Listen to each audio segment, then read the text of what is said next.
Don't you step on a snake. Don't you ride in a plane. Don't you eat a steak. It might kill you. 건강한 한 주 보내셨습니까? 여러분 안녕하세요. 생방송 건강클리닉의 이윤선입니다. 전 세계 사망률 1위 남, 그리고 우리나라 암 발생, 그리고 암 사망률 1위 남 모두 폐암으로 나타났습니다. 이 폐암하면은 아무래도 남자들의 암이다라는 생각이 많이 들곤 하는데요. 근데 최근의 통계를 보면은 우리나라 여성 암 사망률 1위 역시 폐암으로 나타났다고 합니다. 그 환자 수도 급격히 증가하고 있는 추세고요. 자, 이렇게 비흡연자인 여성의 폐암, 아무래도 어렸을 때부터 오랫동안 간접 흡연을 해왔기 때문이다라는 지적이 나오고 있는데요. 자, 뭐가 됐던 간에 남자, 여자, 이 남녀노소 할 것 없이 모두 안심할 수 없는 병이 되어버렸습니다. 자, 게다가 초기 증상이 없어서 조기 발견이 좀 힘들다라는 게 폐암의 주의사항이라고 하는데요. 자, 그래서 오늘은요, 여러분들의 폐 건강은 어떠신지 폐암에 대해서 알아보는 시간 준비했습니다. 여러분을 위한 2대 상담 전화 259개 5100번, 5200번 오늘도 활짝 열려 있으니까요. 보시면서 궁금한 점 있으시다면 상담 전화로 그 궁금증 해결해 보시면 좋을 것 같습니다. 자, 지금 이 시간 폐암의 조기 검진에 대해서 자세하게 상담해 주실 분 소개해 드릴게요. 흉부외과 전문의 최주원 선생님 나오셨습니다. 반갑습니다. 네, 반갑습니다. 네, 오늘 주제가 폐암의 조기 검진이거든요. 폐암 하면은 좀 무서운 암, 생존율이 낮은 암이란 생각이 드는데요. 근데 정말로 이 폐암이 누구나 걱정해야 할 정도로 굉장히 흔한 암인 건가요? 예, 표를 보면서 말씀을 드리겠습니다. 네. 한국인에서 제일 많이 발생하는 암은 위암이고요. 10만 명당 61.3명으로 2015년 1월 통계에 반영하는데 폐암은 약 44명으로 세 번째 순위를 차지하고 있습니다. 네. 순위로는 세 번째인데 암 관련 진료비 지출 또는 암 사망률, 그래서 사망 원인으로서의 폐암은 모든 암 중에서 가장 1등입니다. 더군다나 옆에 써 있는 수치가 5년 생존율인데요. 5년 생존율은 암 진단 후 5년을 사실 수 있는 확률을 말씀을 드리는 건데 네. 위암과 대장암은 전부 70%가 넘습니다. 네. 또 전체 암 평균도 68%고요. 그러나 폐암은 21.9%로 매우 급격하게 낮은 것을 아실 수가 있습니다. 네. 정말 표를 보니까 현저히 5년 생존율이 낮은데요. 이렇게 폐암의 5년 생존율이 낮은 이유가 뭐 특별히 따로 있는 건가요? 폐암으로 진단된 환자분들이 저에게 찾아오셔서 이런 말씀을 많이 하십니다.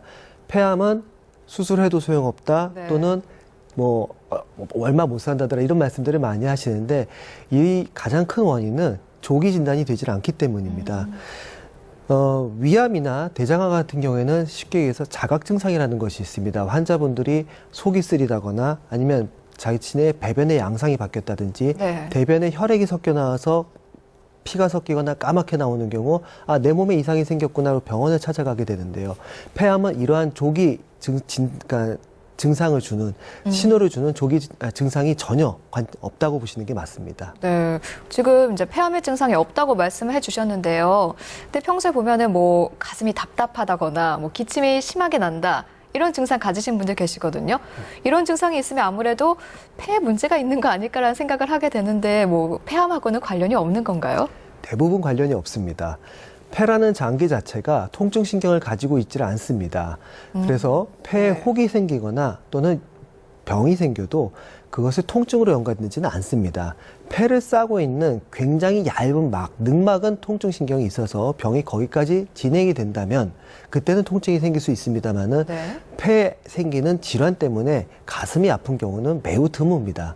또 암이 그렇게 생겨서 가슴이 아프다면 당연히 초기 폐암이 아닌 경우고요. 그래서 증상이 없다라고 보시는 경우가 맞습니다. 폐암의 경우에 증상을 가지신 분들은 대략 30에서 40% 환자분들이 네. 통증이나 기침 등의 증상을 말씀을 하십니다. 그런데 이러한 증상들 가진 대부분이 초기 폐암이 아닌 진행성 폐암인 경우가 많아서 치료에는 매우 어려워진 상황이 됩니다. 그러니까 증상이 나타났을 때는 이미 어느 정도 진행이 된 상태인 거네요. 네, 맞습니다. 근데 저희가 건강검진 1년마다 받잖아요. 그때 가슴 엑스레이를 찍는데 그때는 이제 뭐 폐암이다 그런 관련한 말이 없었거든요. 네, 일반 맞습니다. 엑스레이로도 어떻게 촬영이 안 되는 건가요? 일반 엑스레이로는 촬영이 조기 진단이 불가능합니다. 네. 사진을 보면서 말씀을 드리겠습니다. 네. 일반 엑스레이는 갈비뼈, 폐, 심장 이 모든 장기들을 다 한 장의 평면에 담게 됩니다. 네. 이제 사진을 지금 준비된 그림이 없나요? 아니, 좀 이따 아, 네, 네. 나왔어요. 죄송합니다. 아니에요. 네. 그래서 이렇게 한 장의 평면의 사진이 나오게 되면은 중앙 부위에 보이는 심장 또 갈비뼈에 가려가지고 폐의 결절 또는 폐의 병변을 찾는 것이 매우 어렵습니다. 지금 보여드린 사진에 나오시는 이 환자분은 네. 교통사고로 아주 가벼운 접촉사고로 인해 갖고 병원에 오셨다가 엑스레이를 찍었는데 우연히 저런 화살표에 보이는 네. 폐에 결절이 보여서 폐암이 진단되신 경우입니다. 화살표 부분 저 부분인 거죠? 네, 약간 동전처럼 하얀 네. 부분이 보이실 텐데요. 결국 이 환자분 같은 경우는 교통사고가 본인의 아주 행복하게 만들어준 계기가 된 겁니다. 다행히 네. 초기 폐암이기 때문인데요. 또 하나 폐암의 특징이 보통 일반적으로 암은 점점 성장을 하다가 주변으로 침윤을 하거나 또는 원격 장기, 즉 이제 다른 장기로 전이를 하는 현상이 발생을 합니다. 네. 근데 폐암은 아주 공격적인 경우가 많아서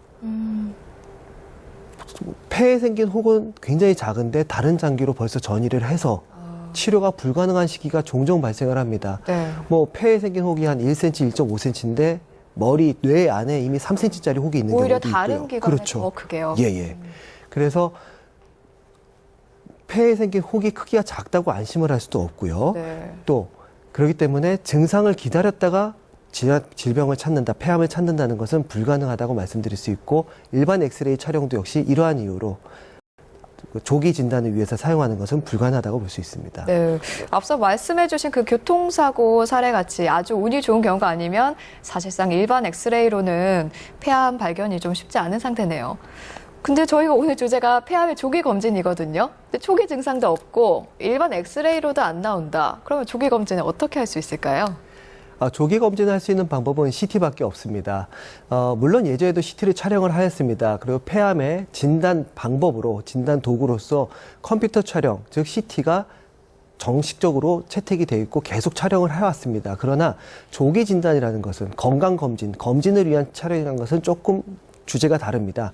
왜냐하면 질환을 찾기 위해서 CT를 갖다 1년마다 또는 2년마다 매년 촬영을 하게 되면 CT, 컴퓨터 촬영에 의한 방사선 피해가 당연히 걱정이 됩니다. 네. 결국 폐암을 찾기 위해서 CT를 계속 촬영을 하였는데 그 CT 때문에 폐암이 오히려 생기거나 유방암이나 골수암 같은 다른 암이 생길 수 있다는 걱정을 떨칠 수가 없었습니다. 네. 그런 이유로 폐암을 조기 검진 목적으로, 진단 목적이 아닌 조기 검진 목적으로 매년 촬영하는 검사법으로 CT를 촬영을 할 수 없었습니다. 하지만 얼마 전부터 새로 도입된 저설량 CT라는 촬영법이 생겼습니다. 네. 저설량 CT라는 것은 일반적인 CT의 방사선 양을 20에서 25%만을 주어서 촬영을 합니다. 이 정도 방사선 양이라는 것은 한 6개월 동안 우리가 일상생활하면서 자연으로부터 받아들이는 자연 방사선 양과 비슷한 정도입니다. 매우 적은 양이라고 말씀드릴 수 있고요. 네. 그래서 이런 적은 방사선법을 촬영을 해서 매년 촬영을 해도 이 환자분한테는 새로운 암이 생길 가능성은 없고 조기 검진으로 해서 폐암을 조기 진단할 수 있는 장점은 있겠다라고 판정이 되었습니다. 결국 미국에서도 질병예방관리본부에서 최종적으로 권고한 상황은 하루에 한 갑씩 담배를 30년 피우신 분들을 저희가 30감년이라고 표현을 합니다. 네. 이 30감년 이상 담배를 피우신 55세에서 80세 이상의 모든 환자분들을 매년 저설량 CT를 한 번씩 촬영을 해서 폐암 진단을 하자라고 권고안이 나왔습니다. 물론 담배를 끊었다 하더라도 15년이 넘지 않은 사람들은 뭐 3, 4년 전에 끊었다, 10년 전에 끊었다 모두 다 무조건 촬영을 하자 이렇게 권하고 있습니다. 네. 지금 나오는 그림은 뭔가요? 네, 이것이 저설량 CT에서 나온 폐암의 소견입니다. 네. 지금 화살표 있는 부위에 물안개처럼 동전 모양으로 자그맣게 있는 영상이 네, 보이는데요. 저희 의사들은 보통 이런 영상을 간유리라고 표현을 합니다. 우리 반투명 유리처럼 뿌연 네. 유리처럼 보인다 해서 간유리라고 표현을 하는데요.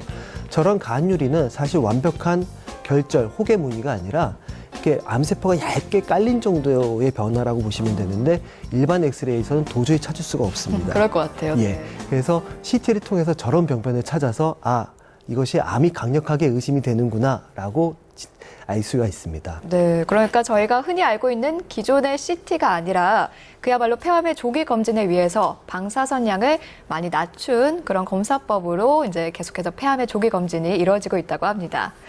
자, 그러면 지금 말씀하신 이 CT 방사선량을 줄인 저설량 촬영만으로 확진이 확실히 되는 건가요?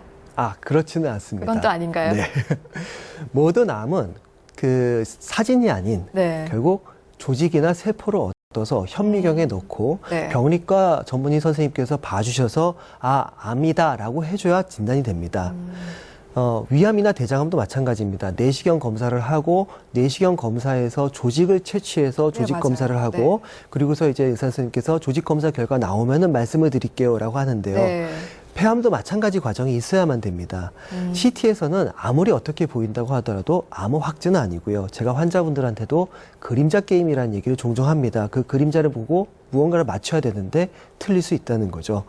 근데 이 폐암의 조직 검사가 상당히 그때부터 좀 어려워지는 부분이 있습니다. 검사하는 방법이 네. 위암이나 대장암보다는 많이 환자분들을 힘들게 합니다. 네.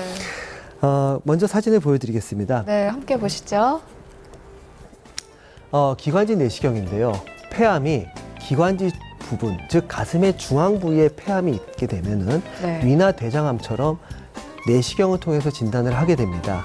지금 보시면은 환자분은 눕힌 상태에서 입이나 코를 통해서 네. 위 내시경보다는 가느다란 카메라가 들어가서 병변을 관찰하고 조직을 얻게 됩니다. 위 내시경을 해보신 분들은 위 내시경 하시는 동안 구역질이 많이 나는 걸 경험을 하셨을 겁니다. 네, 그렇다고 하더라고요. 네, 음식물 들어가는 길에 이물질이 들어가니까 거부 반응이 나오는 건데요. 기도에 저렇게 내시경이 들어가면은 기침이 많이 납니다. 그것도 그건 네. 되려 괴롭네요. 네. 네, 그렇게 하지만은 그래도 저렇게 하면 비교적 쉽게 검사를 할 수 있습니다. 네. 그러나 폐암 또는 병변, 폐암 아직 모르지만 병변이 가슴 중앙 부위가 아닌 바깥쪽에 위치하는 경우가 있습니다. 네. 그럴 때는 저 내시경으로는 도저히 접근이 불가능해서 피부 쪽에서 바늘로 찔러서 조직 검사를 하게 됩니다. 네. 다음 그림을 보시겠습니다. 네, 지금 이런 경우에 특수하게 고안된 엑스레이나 CT를 이용을 해서요, 병변을 확인을 하고요, 바깥쪽에서 주사바늘을 찔러서 그 조직을 채취하는 장면인데요. 그래서 경피적 검사 또는 경피적 가느다란 바늘을 써서 해서 경피적 세침 검사 이렇게 말씀을 하는데요. 네. 그런 조직 검사를 통해서 조직을 얻게 됩니다. 그런데 이렇게 조직 검사를 하려면은 기본적으로 혹의 크기가 어느 정도 있어야 됩니다. 최소한 1cm 정도는 넘어가야 조준이 가능합니다. 왜냐하면 호흡을 하시기 때문에 가만히 있는 혹이 아니라 계속 움직이는 혹이어서 조직 검사를 하기가 매우 어렵습니다. 또 크기가 어느 정도 있다 하더라도 주변에 혈관이나 심장 등의 중요한 장기가 있으면은 매우 위험하기 때문에 조직 검사가 어려울 수도 있습니다. 이럴 때는 일반적인 방법으로는 진단이 불가능하고요. 네. 결국 수술을 통해서 전신 마취를 하고 수술을 해서 그 병변을 찾아서 절제하는 수술을 해야지만 진단이 가능해집니다. 네, 여러모로 환자도 의사도 참 힘들게 하는 암인 것 같습니다. 그럼 마지막에 말씀하신 게 암을 제거하려는 수술이 아니라 조직 검사를 하려고 수술을 한다라는 말씀이신가요? 네, 맞습니다. 어떤 거죠, 이건 또?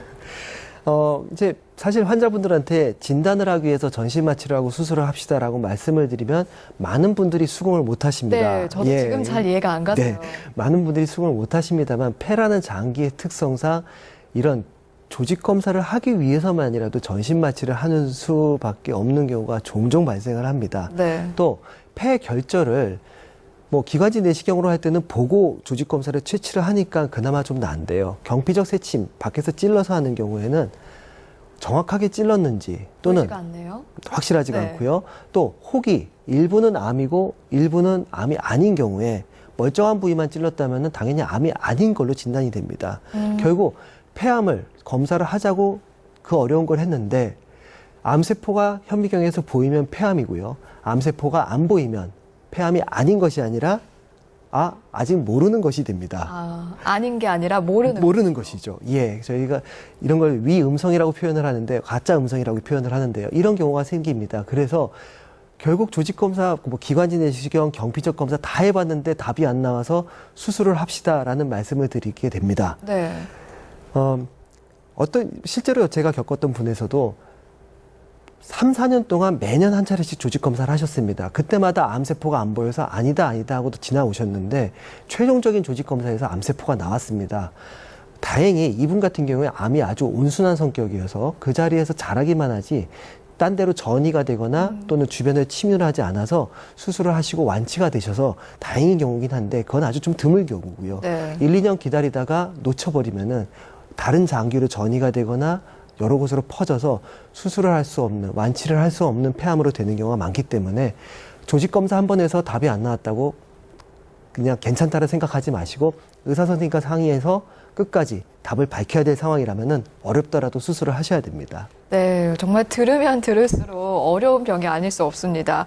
그러면 이제 CT를 찍어서 병변이 한 군데가 아니라 여러 군데 나타날 수도 있잖아요. 그러면은 이 모든 병변에 하나하나 다 조직 검사해야 하는 건가요? 그렇지는 않고요. 네.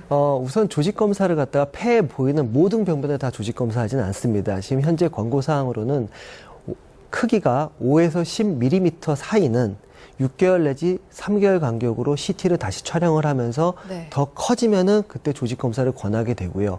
1cm 이상의 혹은 그때는 또는 혹이 아니더라도 아까 보여드린 간유리 음영 영상 약간 물안개 같은 거요. 그런 거 같은 경우에는 저희가 좀 더 적극적으로 수술을 해서라도 조직 검사를 합시다라고 말씀을 드립니다. 모든 병변을 하는 건 아니고요. 이거는 과거에 결핵을 하는 흉터 같아 그런 경우에는 당연히 조직 검사를 시행을 하지 않습니다. 네. 자, 폐에는 신경 조직이 없어서 폐암이 생겨도 초기에는 뭐 통증이나 별다른 증상이 없다고 합니다. 그만큼 평소에 건강검진을 통해 가지고 조기 검진을 하는 게 중요한데요. 자, 오늘 여러분과 함께 폐암에 대해서 알아보고 있습니다. 여러분 궁금한 점 있으시다면 259개 5100번 그리고 5200번으로 상담 전화 주시면 되겠습니다. 지금 바로 전화 연결해 보도록 하겠습니다. 네, 여보세요? 여보세요? 네, 안녕하세요. 네, 안녕하세요. 예, 어떤 증상 있으신가요? 제가 증상 있는 건 아니고, 네. 신랑이 좀 담배를 많이 펴요. 네. 근데 뭐 CT보다 MRI가 사실 더 비싸니까, 네. MRI 찍는 게 더 환자한테 유리하거나 그러진 않는지, 그런 것도 좀 궁금하고요. 네. 네. 많은 분들께서 MRI가 더 좋은 검사법 아니냐라고 말씀을 하시는데요. 네. 폐에서는 MRI가 아무런 진단 역할이 없습니다. 폐암을 진단하기 위해서는 MRI는 전혀 도움이 안 되고 다만 폐암이 매우 큰데 주변의 혈관이나 심장을 침범한 것 같다라는 걱정이 있을 경우에만은 심장과 혈관을 보기 위해서 MRI 촬영을 합니다. 그러나 전혀 MRI는 초기 폐암에서는 도움이 안 되고요. 담배를 많이 피시는 분이시라면은 아까 말씀드린 대로 저설량 CT를 촬영하는 것이 가장 좋은 방법입니다. 네, 감사합니다. 네. 네, 오늘 전화 고맙습니다. 네, 계속해서 바로 다음 전화 연결해 보도록 하죠. 네, 여보세요? 여보세요? 네, 안녕하세요. 안녕하세요. 네, 어떤 증상 있으신가요? 저는 7개월 됐거든요. 폐암 수술한 지가. 네. 초기에 폐암을 수술했는데 네. 아픈 증세도 없고 이래서 이상하게 병원에 가고 싶어서 네. 병원에 가서 보니까 뭐 조그만한 게 뭐가 있다 해서 검사를 했습니다. 네. 그랬는데 뭐 수술하고 난 뒤에 지금 오른쪽 가슴에 한 건 뭐가 무겁게 달고 있는 것 같아요. 네. 그래서 이거를 어떻게 하면 되나요? 네. 예. 그 폐암 수술을 흉곽경으로 하셨나요? 열어서 수술하셨나요? 여보세요? 레이저로 했습니다. 예, 흉곽경으로 하셨군요. 예. 이거는 뭐 뒤에서 말씀을 드릴 부분이었는데 먼저 말씀을 드리겠습니다. 네. 흉곽경 수술은 폐를 수술할 때 갈비뼈를 벌리지는 않고요. 구멍만 내서 수술을 합니다. 기다려주세요. 예. 네. 구멍만 내서 수술을 합니다. 예. 복강경하고 동일한데요. 차이가 있다면은 복강경은 그 배에 살을 뚫고 들어가지 않습니까? 네. 그래서 많이 안 아픕니다. 예. 그런데 흉곽경 수술은 갈비뼈 사이에서 기구가 들어가서 기구가 갈비뼈 사이에서 움직이게 됩니다. 예. 그래서 통증이 복강경 수술보다는 훨씬 더 크고요. 네. 일반적으로 개복 수술과 비슷한 정도의 통증이라고 얘기합니다. 예, 엄청 아파요. 네, 맞습니다. 그리고 또 하나, 갈비뼈 밑으로는 늑간신경이라는 신경이 지나갑니다. 예. 그런데 벌리지는 않아도 그 사이에서 기구가 움직이게 되면 그 신경이 많이 눌리게 됩니다. 예, 지금도 많이 아파요. 그래서 그 신경이 눌린 증상 때문에 통증이 남는 경우가 종종 있습니다. 네. 근데 가슴 밑에 한창 무엇을 달고 있는 것 같아요. 네, 맞습니다. 그래서 그 신경이 어느 정도 뭐 정도에 따라 차이가 있습니다만 손상을 받게 되면은 말씀하신 것처럼 묵직하다는 느낌도 있고요. 예. 남의 살 같다는 분들도 있고요. 한 번씩 찌른다는 분들도 있습니다. 그것을 예, 저희가 저는 뭐를 한번 달고 있는 것 같아요. 거의 저희가 그래서 그걸 늑간 신경통이라고 얘기를 합니다. 예. 그래서 수술 후에 생기는 자연스러운 현상이고요. 예.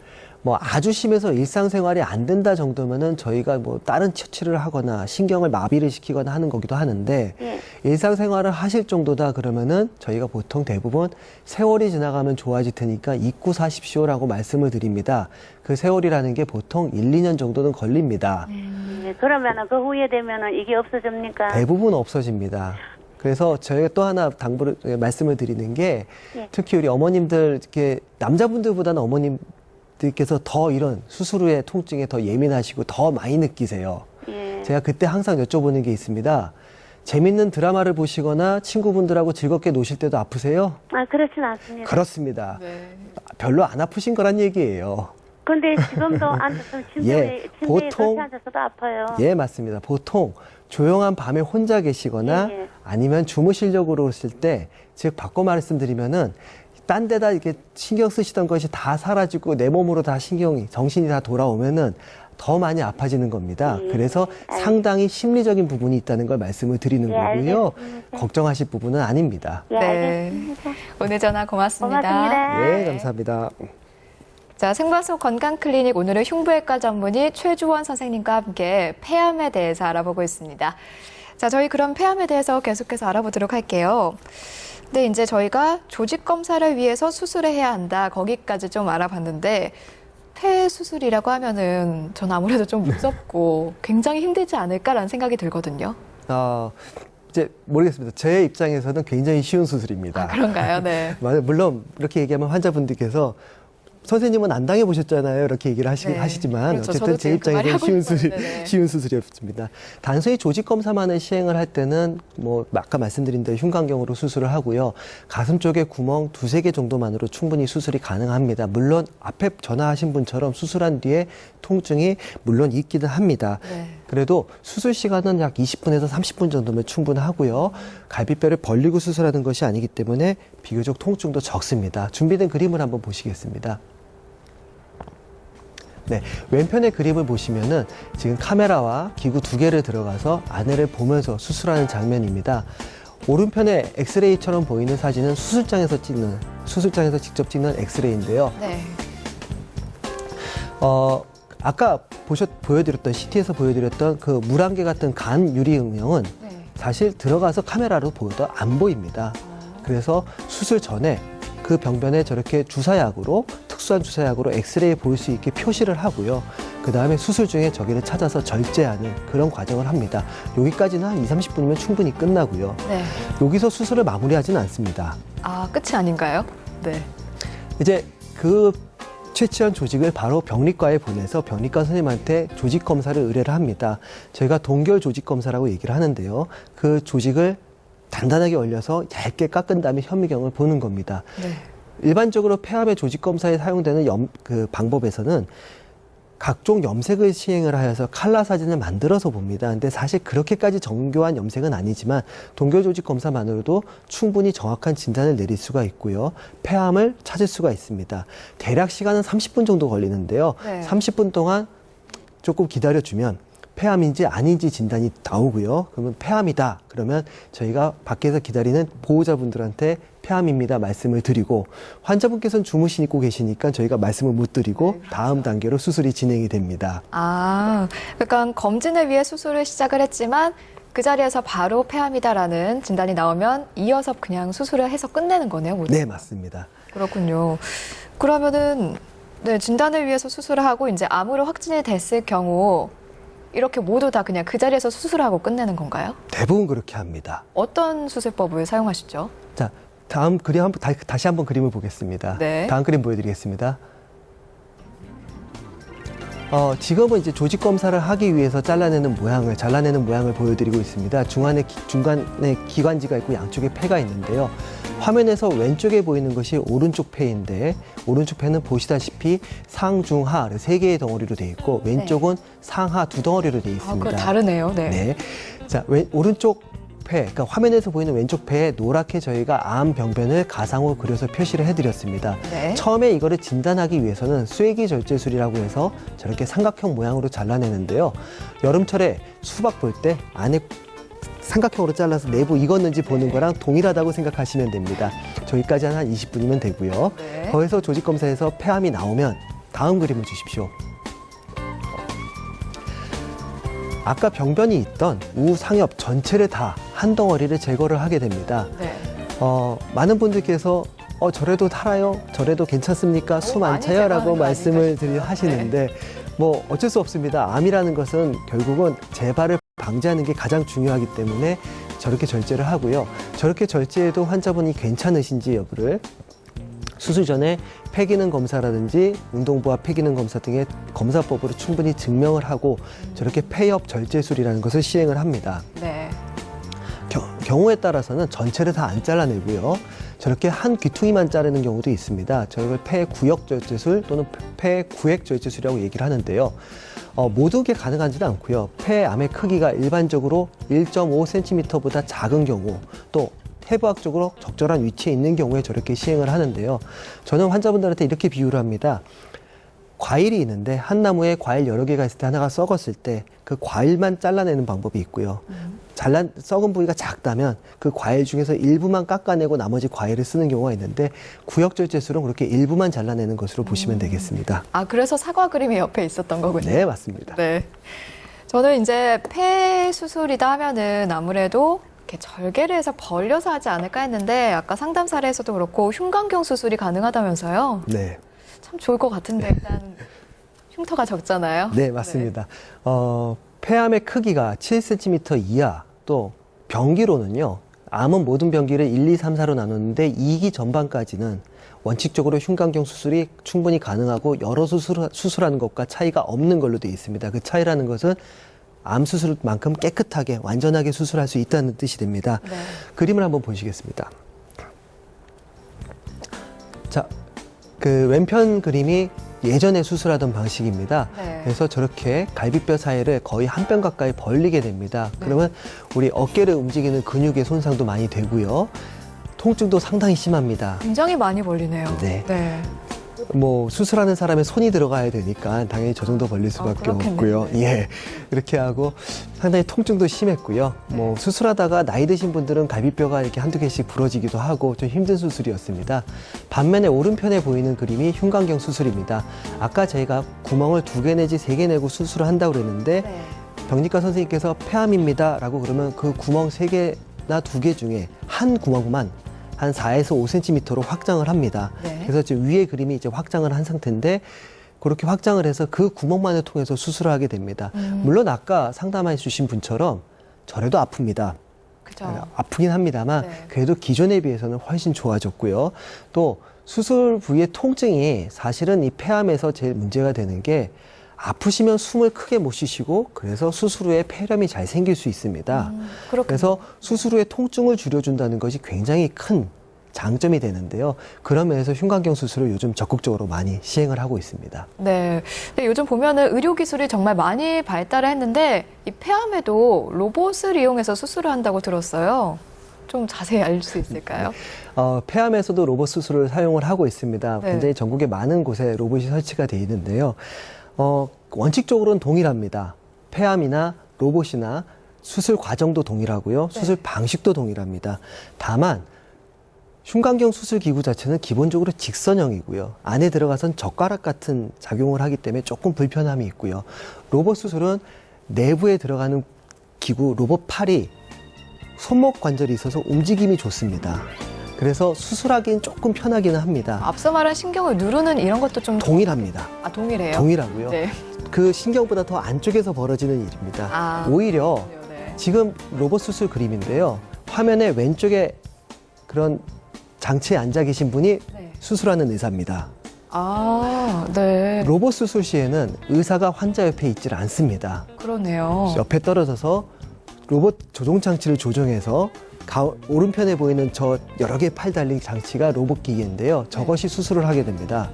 문제는 흉곽경 수술은 사람끼리 하기 때문에 사람끼리 오밀조밀 붙어서 서로 양보해 가면서 수술이 가능합니다. 네. 그래서 구멍을 2개 내지 3개 까고도 충분히 수술이 가능한데요. 로봇 같은 경우에는 지금 보이시는 것처럼 카메라랑 로봇 팔이랑 다 해서 최소 4개에서 5개 정도의 구멍이 필요합니다. 구멍이 더 많이 필요하고 그리고 움직임도 더 큽니다. 그래서 흉곽경 수술에 비해서 장점이 있다고는 말씀드리기 어렵고요. 흉부외과 의사 선생님들 대부분도 숙달된 아주 익숙한 흉부외과 의사라면 흉곽경 수술과 로봇 수술의 차이는 없다라고 주로 말씀들을 하십니다. 네, 그렇군요. 저희가 지금 계속해서 폐암의 수술에 대해서 이야기 나누고 있는데요. 지금까지 이제 내용으로 봤을 때는 폐암의 치료법은 수술밖에 없나라는 생각이 듭니다. 어떤가요? 기본적으로는 수술이라고 말씀드릴 수밖에 없을 것 같습니다. 네. 우선 폐암을 조금 더 공부하시게 된다면 폐암을 크게 2개로 나눕니다. 현미경으로 봤을 때 세포 크기가 작다 그래서 소세포암이라는 그룹이 있고요. 네. 그다음에 이것 뺀 나머지 그걸 비소세포암이라고 합니다. 그렇게 2그룹으로 나누는데 사실 소세포암은 수술을 안 하는 암입니다. 이것은 항암 치료하고 방사선 치료만으로 치료를 하도록 하고요. 네. 비소세포암을 수술하는 암으로 칩니다.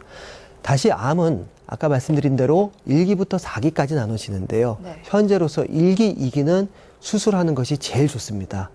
3기 전반은 상황에 따라 수술과 항암치료, 방사선치료를 병행하거나 항암치료와 방사선치료만 시행하는 경우도 있고요. 3기 후반부터는 방사선치료와 항암치료 또는 항암치료만을 시행을 하게 됩니다. 그래서 모든 암이 수술을 하는 건 아닙니다만은 이런 병기와 형태에 따라서 수술을 시행을 합니다. 또 아무리 1기 폐암이라도 수술을 못하는 경우가 있습니다. 앞에서 말씀드린 대로 폐의 기능이 너무 나쁜 경우엔 네. 이때는 폐를 절제를 해서 남은 폐로 환자분이 일상생활이 불가능하다면 결국 수술을 포기해야 되는 상황도 발생을 합니다. 그러나 그렇다고 치료를 포기하는 건 아니고요. 수술은 안 하는 대신 방사선치료나 항암치료를 통해서 환자분을 좀 더 편안하고 오래 사실 수 있도록 노력을 하게 됩니다. 네. 그러니까 뭐 특별한 다른 이유가 없는 한 그리고 크기가 아주 작은 소세포암이 아닌 이상은 폐암은 대부분 이제 수술로 치료를 한다라고 네, 보면 맞습니다. 되겠네요. 네, 맞습니다. 네, 여러분 생방송 건강클리닉 오늘은 흉부외과 전문의 최조원 선생님과 함께 폐암에 대해서 알아보고 있습니다. 자, 오늘도 여러분을 위한 2대의 상담 전화 활짝 열려 있는데요. 259개 5100번, 5200번 2대의 상담 전화로 여러분의 궁금증 한번 해결해 보시는 건 어떨까 싶네요. 자, 그러면요. 이제 저희가 시작할 때 폐암의 5년 생존율이 21.9%다라고 표를 보여주셨잖아요. 사실 굉장히 낮은 편인데 그럼 이게 그 앞서 말한 뭐 소세포암을 비롯해서 정말 모든 폐암을 다 합친 건가요? 네, 다 합친 통계입니다. 그럼 굉장히 낮은 거 아닌가요, 정말로? 네, 매우 낮습니다. 전체 암 평균이 아까 68% 정도였는데 21.9%면 매우 낮습니다만은 네. 그래도 병기에 따른 차이가 꽤 있습니다. 일기 폐암 같은 경우에는 지금 국내 우리 수술하는 흉부외과 의사들의 입장에서도 75%에서 80%까지도 생각을 합니다. 네. 그리고 2기 폐암은 50% 정도로 뚝 떨어지는데요. 사실 4기 폐암 같은 경우에는 10% 간신히 넘길 정도니까 그렇다면 가장 좋은 거는 1기에 발견해서 치료하는 것이다. 이렇게 말씀을 드릴 수 있을 것 같습니다. 네. 물론 위암 1기 같은 경우에는 99%가 넘는 것으로 알고 있습니다. 네. 그거에 비하면 75%면 굉장히 낮은 거긴 한데요. 네. 그래도 치료를 포기하는 상황은 아니라고 봅니다. 제가 환자분들한테 많이 드리는 말씀 중에 하나가 암이라는 것은 확신을 가지고 치료하는 것이 아니고 희망을 가지고 치료하는 것이라고 말씀을 드립니다. 네. 예를 들어 5년 생존율이 50%다. 그러면 나는 5년 살 확률이 50%밖에 안 돼. 라고 생각을 하시면 안 됩니다. 그 50%라는 것은 뭐 불행하게도 수술하자마자 다른 어떤 합병증이나 문제로 인해서 돌아가시는 분부터 아주 오래 사신 분까지 평균치일 뿐입니다. 그죠. 그래서 나는 50%의 확신을 거는 게 아니고요. 남들이 어떻게 살았던 본인은 무지 오래 살 거야 라는 희망을 가지고 치료를 시작을 해야 됩니다. 그래서 절대 포기하지 마시고 의사 선생님들과 상의해서 끝까지 치료를 하시면서 좀 더 편하고 행복하고 오래 사셨으면 좋겠습니다. 네, 암은 확신을 갖고 치료하는 게 아니라 희망을 갖고 치료하는 것이다. 멋진 말인 것 같습니다. 감사합니다. 네. 역시 말씀을 들으면 들을수록 폐암은 조기 진단이 굉장히 중요한 것 같은데요. 그러면은 근데 이게 또 초기 증상이 없으니까 모든 사람이 다 조기 검진을 받아야만 하는 걸까요? 아니면 따로 있나요, 위험군이? 현재까지는 밝혀진 건 사실 담배밖에 없습니다. 네. 그래서 현재 나온 권고 안에서는 55세에서 80세 사이에 30감년 이상의 흡연력을 가진 사람은 매년 한 번씩 촬영하자라고 되어 있습니다. 감년을 다시 한번 설명드리면 하루 한 갑씩 30년을 피우시면 30감년입니다. 반대로 반 갑씩 60년을 피우셔도 30감년입니다. 네. 이렇게 말씀을 드리면 대부분의 흡연자분들께서는 각종 핑계를 대시고 빠져나가십니다. 어떤 핑계들? 저희 장인어르신부터 말씀하시는 것이 네. 나는 뻐끔 담배야. 깊이 안 들이마셔. 나 중간중간 끊기도 했어. 이런 얘기도 많이 하시고요. 또 어떤 분들은 우리 아버님 담배 피시고 100세까지 건강하게 사셨어요. 많이 들어봤어요. 네, 이런 얘기 많이 하십니다. 하지만 이게 사실 흡연이라는 것이 굉장히 위험한 거고요. 담배라는 것이 단순히 담배님만으로 생각하시면 안 됩니다. 담배에는 인체 해로운 화학물질이 대략 6,000에서 8,000가지가 들어있다고 보고 있고요. 그중에서 발암물질을 한 80에서 100여 가지로 잡고 있습니다. 상상도 못할 화학물질의 덩어리라고 보시면 됩니다. 또 담배가 이제 다 피신다고 다 병에 걸리진 않습니다. 말씀하신 그렇죠. 것처럼. 네. 그러나 대략적으로 약 15% 정도의 흡연자분이 호흡기 질환, 심혈관계 질환은 뺀 겁니다. 호흡기 질환이 15% 정도 발생을 한다고 합니다. 6명 중에 1명 정도가 되는데요. 그러면 사람이 하는 행동 중에서 6명 중에 1명이 병에 걸린다는 것은 아마 담배가 유일할 것입니다. 그런데도 옆집 할아버지는 담배 피고도 100세까지 살았다는 이유로 같이 담배를 피신다면 그거는 상당히 위험한 도박이라고 말씀드려야 될 것 같습니다. 네, 역시 폐암의 가장 나쁜 적은 담배가 아닐 수 없습니다.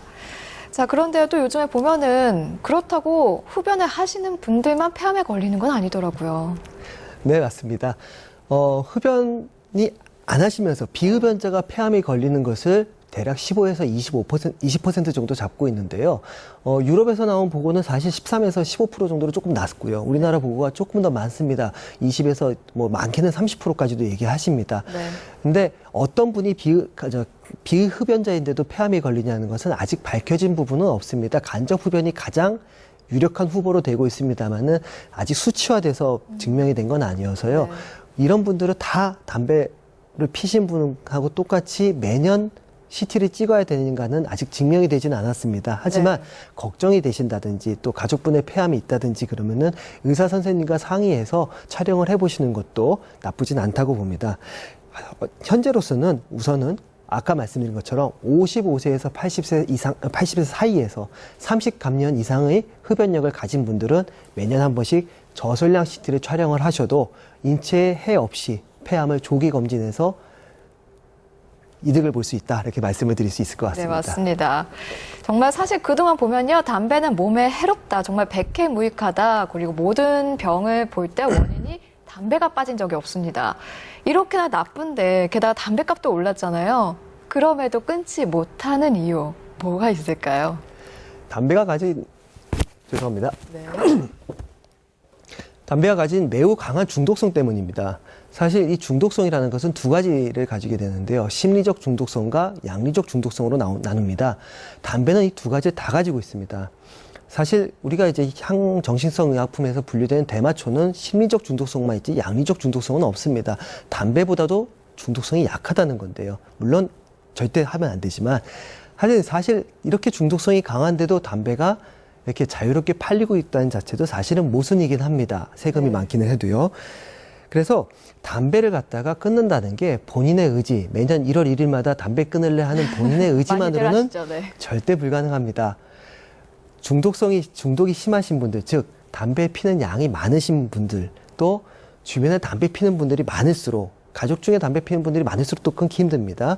그래서 이런 분들일수록 더 끊기 힘들기 때문에 이럴 때 담배를 끊기 위해서는 의사 선생님과 상담하는 것이 성공률을 높일 수 있는 가장 좋은 방법이고요. 또 담배를 끊으시기 위해서 가족분들의 도움도 굉장히 절실히 필요합니다. 네. 절대 혼자 조용히 담배 끊어야지 해서 성공하시는 분 없습니다. 네. 온 동네 담배 끊는다고 자랑하시고 가족분들한테 도움을 요청하시고 가족분들은 도와주셔야 됩니다. 네. 어쩌다 한 대 피셨다고 아유 저 의지 약한 양반을 그런 말 하면 그러고 안 비난하시면 되겠어요. 절대 안 되고요. 아예 실수한 거야 성공할 수 있어 라고 격려해 주시면서 도와주셔야 됩니다. 네, 알겠습니다. 자, 지금 전화 걸려와 있는데요. 바로 연결해 보도록 하겠습니다. 네, 여보세요? 여보세요? 네, 안녕하세요. 예, 안녕하세요. 네, 어떤 증상 있으신가요? 증상이 있다기보다요. 네. 건강검진을 했더니 네. 결핵을 앓았던 흔적이 있다고 하더라고요. 네. 저는 전혀 감지를 하지 못하고 있었거든요. 제가 결핵에 걸렸었던 적이 있는지. 네. 근데 그게 그 흔적이 폐암의 원인이 되는지 궁금해서요. 네. 결핵을 앓았던 흔적이 그런 게 남아있나 봐요. 저는 처음 듣네요. 굉장히 많습니다. 결핵을 앓았던 흔적은 굉장히 많아서 네. 지금 뭐 우리나라가 OECD 국가긴 해도요. OECD 국가 이상의 결핵 발병률을 가지고 굉장히 흔합니다. 그래서 대한민국 우리나라에서 결핵 걸리시는 분들은 대부분 성인에 걸렸어도 그것이 초감염이 아닌 재감염, 즉 어렸을 때 걸렸던 결핵이 재발했다라고 보는 겁니다. 지금 전화 주신 분께서 본인은 결핵에 걸리신 기억이 없다고 말씀하셨는데요. 네. 대부분 그러합니다. 결핵에 걸린 기억 없이 다 흔적만 남아 있습니다. 아, 그래요? 그 흔적은 사실 흔적일 뿐이기 때문에 문제가 되진 않습니다. 그냥 잊고 사셔도 괜찮은데 물론 아주 드물게 결핵 흉터가 아주 큰 경우에는 흉터암이라고 해서 그쪽에서 폐암이 발생하는 경우도 있습니다만 일반적으로 검진에서 보이는 작은 변화 거기에서는 폐암은 무관하기 때문에 걱정 안 하셔도 되겠습니다. 네. 더 궁금한 점 있으신가요? 그러면 하나가 더 궁금한데요. 그래서 그런지 제가 유독 음식을 먹을 때마다 가루가 있거나 그러지도 않는데 네. 사례가 걸리는 느낌이 많이 들어요. 그리고 항상 왼쪽이 좀 갑갑한 느낌이 들어서 헛기침을 많이 하거든요. 네. 그게 혹시 어떤 증상이나 그런 건 아닌지. 네, 증상 아닙니다.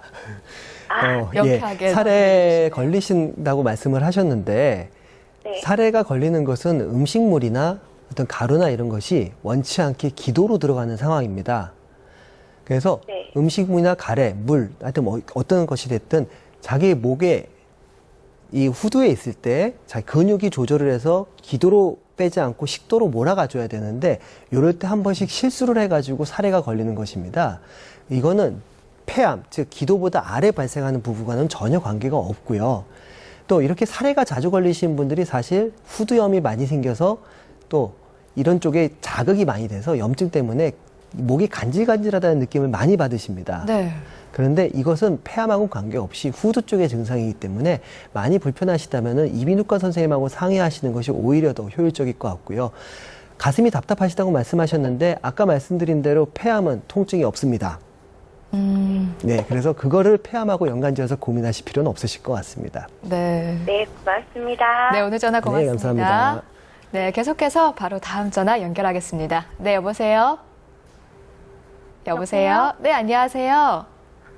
네, 제가 묻고 싶은 건 저희 아버님이 네. 2년 전에 목이 쉬셔가지고 네. 가보니까 폐암 3기 진단을 받으셨거든요. 네. 네, 그때 수술은 안 된다 해서 항암 주사랑 방사선 치료를 하셨어요. 네. 그리고 6개월 뒤에 완치가 됐다고 후기 전혀 없다고 그러셨는데 2년 뒤에 재발을 했어요. 네. 재발을 해서 지금은 이제 항암 주사를 7차까지 맞으셨는데 8차까지 맞으셔야 된다는데 재발한 위치가 보통 재발하면 폐암이 다른 곳으로 전이돼서 위험하다고 하셨거든요. 네. 근데 전에 생겼던 그 자리에 그대로 생겼어요. 그대로 생기셨고 지금 같은 경우는 혹이 이제 7차까지 했는데 크게 변화가 없다 하거든요. 네. 그래서 더 이상 어떤 항암 치료를 해야 되는지도 걱정이 되고요. 네. 예후도 걱정이 되고 또 전이가 다른 곳이 아닌 그곳에 된 게 오히려 딴 곳 된 것보다는 더 치료하는 데 있어서는 더 효과적이고 더 나은 건지 그런 여러 가지가 궁금해서요. 네. 이제 심란하시겠습니다. 네. 아버님께서 2년 전에 폐암이 진단이 되셨는데 그때 목이 쉬셔서 진단이 되셨다고 말씀을 하셨는데요. 네. 제가 지금도 계속 말을 하고 있습니다만은 목소리를 내는 성대는 성대 신경이라는 것이 따로 존재를 합니다. 성대 신경이 머리에서 바로 성대로 온다면 좀 좋을 텐데 고약하게 실이 가슴까지 내려왔다 유턴해서 올라갑니다. 우측은 짧게 유턴해서 어깨쯤에서 유턴을 하는데요. 네. 우측은 어깨사고 좌측은 내려가서 심장 옆에서 폐 근처에서 유턴을 합니다. 네. 그 부위에 폐암이 생겨서 그 신경까지 암이 들어가 버리면 목소리가 변성이 돼서 그때서야 폐암이 있구나라는 걸 알게 되고 오시는 경우가 종종 있습니다. 그럴 경우에는 우리 아버님처럼 폐암 수술이 불가능한 경우가 많습니다. 그래서 항암 방사선 치료를 하는 게 맞고요. 그렇게 치료해서 질병이 없어졌다라고 하는 것을 저희가 수술하고는 좀 다릅니다. 수술해서 없어져서 안 보이면 저희가 완치됐습니다라고 말씀을 드리는데 네. 항암 방사선 치료로 안 보이게 되면은 완치라는 표현보다는 지금 현재 질병의 증거가 없습니다라는 표현을 씁니다. 왜냐하면은 그걸 다 제거했다고 현미경으로 본 게 아니기 때문에 장담을 못 하거든요. 그래서 질병의 증거가 없는 상태였던 거지 완치된 상태는 아니셨습니다. 그 상태에서 치료된 흔적, 그 흉터에서 다시 암이 재발을 하신 겁니다. 네. 초기에 치료가 잘못된 거 아니냐, 절대 이렇게 생각하지 마십시오. 그거는 당연히 있을 수 있는 일이고요. 그래서 3기 폐암은 상황에 따라서는 수술이 더 좋다라고 보는 경우 의견이 더 많습니다. 어쨌든 지금 재발을 하셨는데 그 부위에 항암 치료는 여러 번 했는데 이제 약은 제가 봐도 힘들 것 같고요. 방사선 치료는 한 번 받으셨던 부위이기 때문에 거기에 또 받게 되면은 손상이 너무 커져서 합병증이 생기거나 다른 문제가 생길 가능성이 있습니다. 흉부외과 의사들 같은 경우에는 이런 경우엔 제가 CT를 봐야지 판단할 수 있습니다만은 수술을 감행을 합니다. 다른 곳에 없고. 수술해라는 말은 없고요. 지금은 항암 주사로만 치료를 하다고 하셨다고 네, 하거든요. 그 의사마다 의견이 다를 수는 있습니다. 네. 그건 좀 이해를 해 주십시오. 네. 그 상황에서 항암 주사만으로 치료하는 게 사실은 원칙은 맞습니다. 그러나 말씀드린 대로 재발을 했는데 다른 부위엔 전혀 없고 그 부위에만 있다면 우리가 단일 재발이라고 하거든요.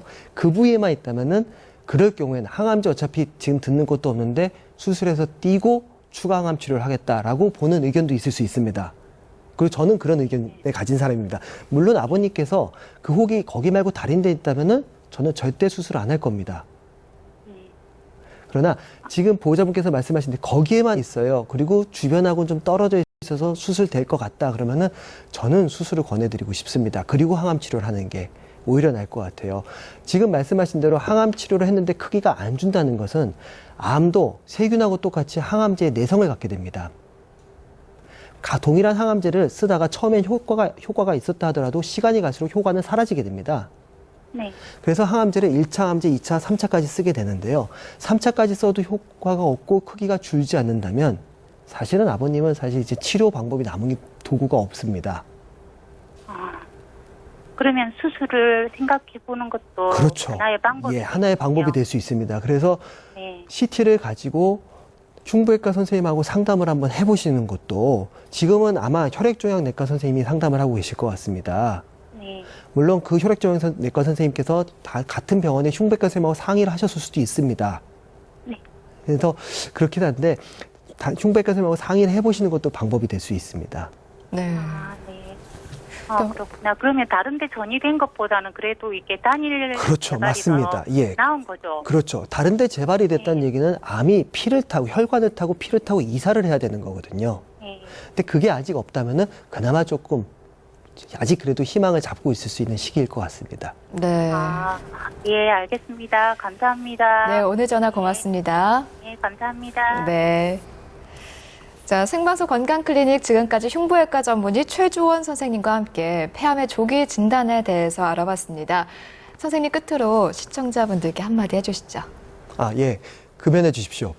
금연해 주시고 네. 담배를 지금 피고 계신 분들은 빨리 끊어 주시고 그리고 말씀드린 대로 55세 이상, 80세 이하여에서 담배를 많이 피신 분들은 병원에 오셔서 아무 증상 없으셔도 1년에 한 차례 정도 CT를 찍어 주시기를 권해드립니다. 네. 선생님 오늘 말씀 고맙습니다. 네, 감사합니다. 자, 최근에 한 연구 결과를 보면요. 흡연자의 정신건강, 이 정신질환 진단 위험이 비흡연자에 비해서 3배나 높게 나왔다고 합니다. 이 담배 속에 있는 니코틴이 우리 뇌 속 이 도파민에 나쁜 영향을 미치기 때문이라고 하는데요. 정말 오늘도 계속 나왔지만 이 담배에 좋은 게 하나도 없는 것 같습니다. 몸에도 안 좋고요. 정신 건강에도 안 좋고요. 그리고 내 옆에 있는 사랑하는 우리 가족들 건강까지도 안 좋게 하는 담배. 자, 나중에 뭐 다음 주부터, 다음 달부터, 아니면 뭐 내년부터 이렇게 자꾸 미루시지 말고요. 지금 당장 오늘부터 금연을 한번 실천해 보시는 건 어떨까 싶습니다. 자, 생방송 건강클리닉 오늘은 여기서 인사드리겠습니다. 시청해 주신 여러분 고맙습니다.